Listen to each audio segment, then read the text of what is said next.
Assalamualaikum warahmatullahi wabarakatuh. Izin memperkenalkan diri, nama saya Lua Taskia dengan NPM 22411 Di sini saya akan menjelaskan tentang materi kedua statistika,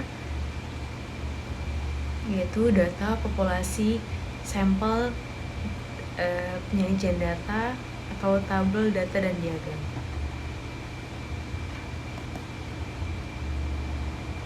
Baiklah, yang pertama saya akan menjelaskan tentang masing-masing dari data, populasi, sampel, penyajian data. Data sendiri merupakan kumpulan informasi yang dapat diolah dan dianalisis untuk menghasilkan kesimpulan.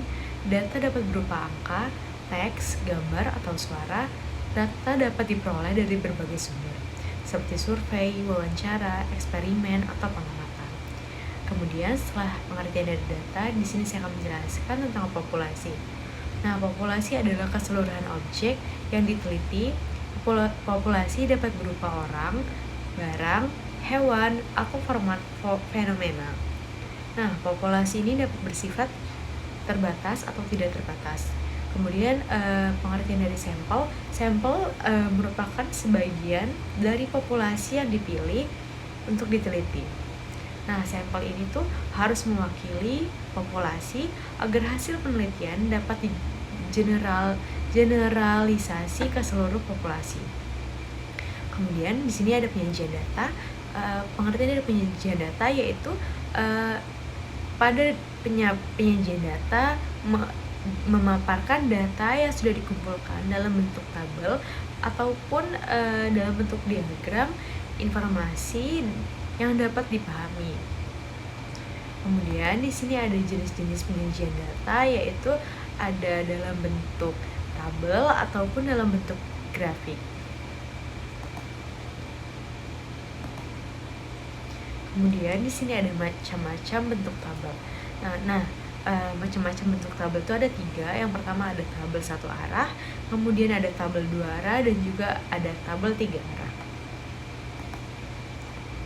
Dan yang pertama ada tabel satu arah.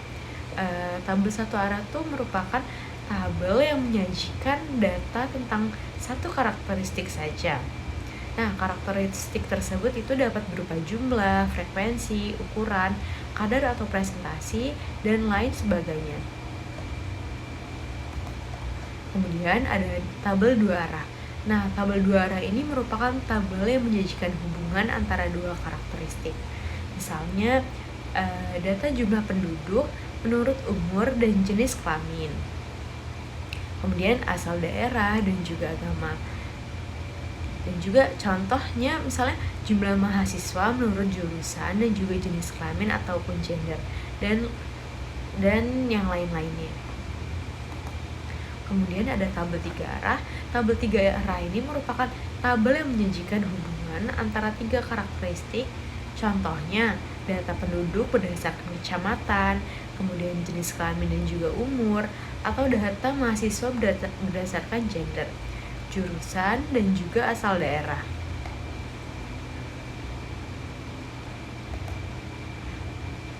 Kemudian tadi saya sudah menjelaskan tentang macam-macam bentuk tabel. Di sini ada tabel yang lainnya, yaitu misal ada tabel baris dan juga kolom. Tabel baris, kemudian ada tabel kontingensi, kemudian ada tabel distribusi frekuensi. Nah, tabel baris dan kolom ini merupakan tabel garis dan kolom merupakan jenis tabel yang paling sederhana. Nah, tabel ini tuh terdiri dari baris dan juga kolom yang disusun secara sistematis dan juga teratur. Pada tabel garis dan juga kolom dapat digunakan untuk menyajikan data kuantitatif maupun data kualitatif. Kemudian yang kedua tuh ada tabel kontingensi. Tabel kontingensi merupakan jenis tabel yang menyajikan hubungan antara dua variabel. Contohnya variabel itu apa sih?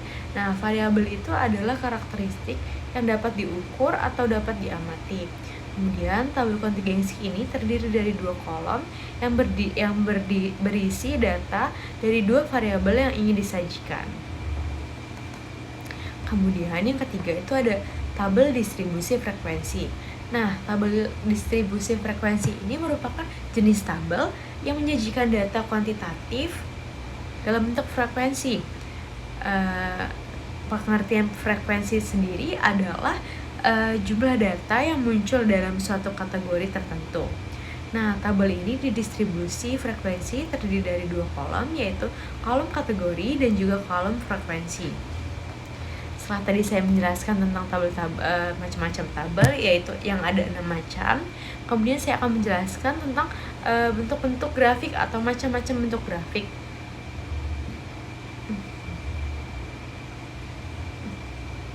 Bentuk grafik yang pertama yaitu ada grafik batang atau bar chart atau histogram. Yang kedua ada grafik garis atau line chart. Yang ketiga ada grafik lambang atau piktogram. Yang keempat ada grafik mencar. Yang kelima ada grafik lingkaran atau pie chart. Kemudian ada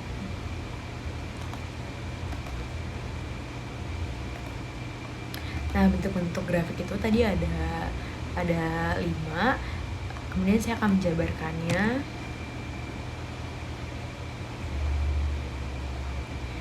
Yang pertama itu grafik batang. Grafik batang itu merupakan jenis grafik yang digunakan untuk menyajikan data kategorik. Nah, grafik batang ini memiliki tinggi yang berbeda-beda. Tinggi batang menunjukkan frekuensi atau nilai kategori yang bersangkutan. Kemudian ada grafik garis atau line chart.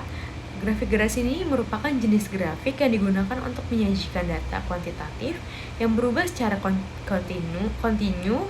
Nah, grafik garis ini terdiri dari garis yang menghubungkan titik-titik data. Titik-titik data tersebut menunjukkan nilai data pada waktu yang berbeda-beda. Kemudian ada grafik lambang atau piktogram. Grafik lambang ini digunakan untuk menyajikan data kuantitatif dengan menggunakan lambang-lambang. Kemudian lambang-lambang tersebut, lambang-lambang yang ada di dalam grafik lambang atau piktogram ini mewakili jumlah data yang bersangkutan. Kemudian ada grafik pencar. Grafik pencar itu digunakan untuk menyajikan hubungan antara 2 variabel kuantitatif. Nah, grafik pencar ini dapat digunakan untuk melihat apakah terdapat hubungan antara 2 variabel tersebut.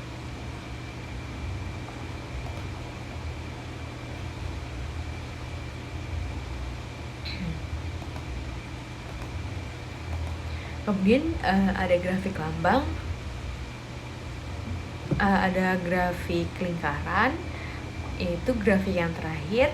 Nah, grafik lingkaran ini digunakan untuk menyajikan data kategori dalam bentuk presentase. Nah, grafik lingkaran ini dapat digunakan untuk melihat proporsi dari masing-masing kategori. Nah, setelah tadi saya menjelaskannya masing-masing di slide ini, saya menampilkan menampilkan grafik-grafik yang seperti ini. Grafik pie chart, kemudian ada grafik pencar. Grafik pencar saya sudah memberikan gambarnya, kemudian ada grafik gambar. Nah, di sini saya memberikan kesimpulan bahwa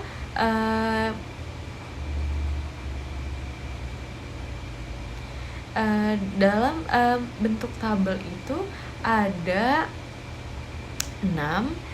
Yang pertama ada tabel 1 arah, kemudian ada tabel 2 arah, tabel 3 arah, kemudian ada tabel baris dan juga kolom, kemudian tabel kontingensi, kemudian ada tabel distribusi frekuensi.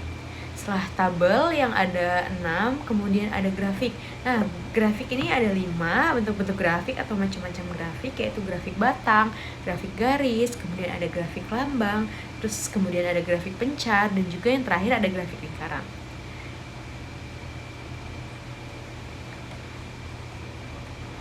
Baik, itu saja yang dapat saya sampaikan pada materi yang kedua ini dalam mata kuliah statistika dengan materi data, populasi, sampel, dan penyajian data. Wassalamualaikum warahmatullahi wabarakatuh. Terima kasih.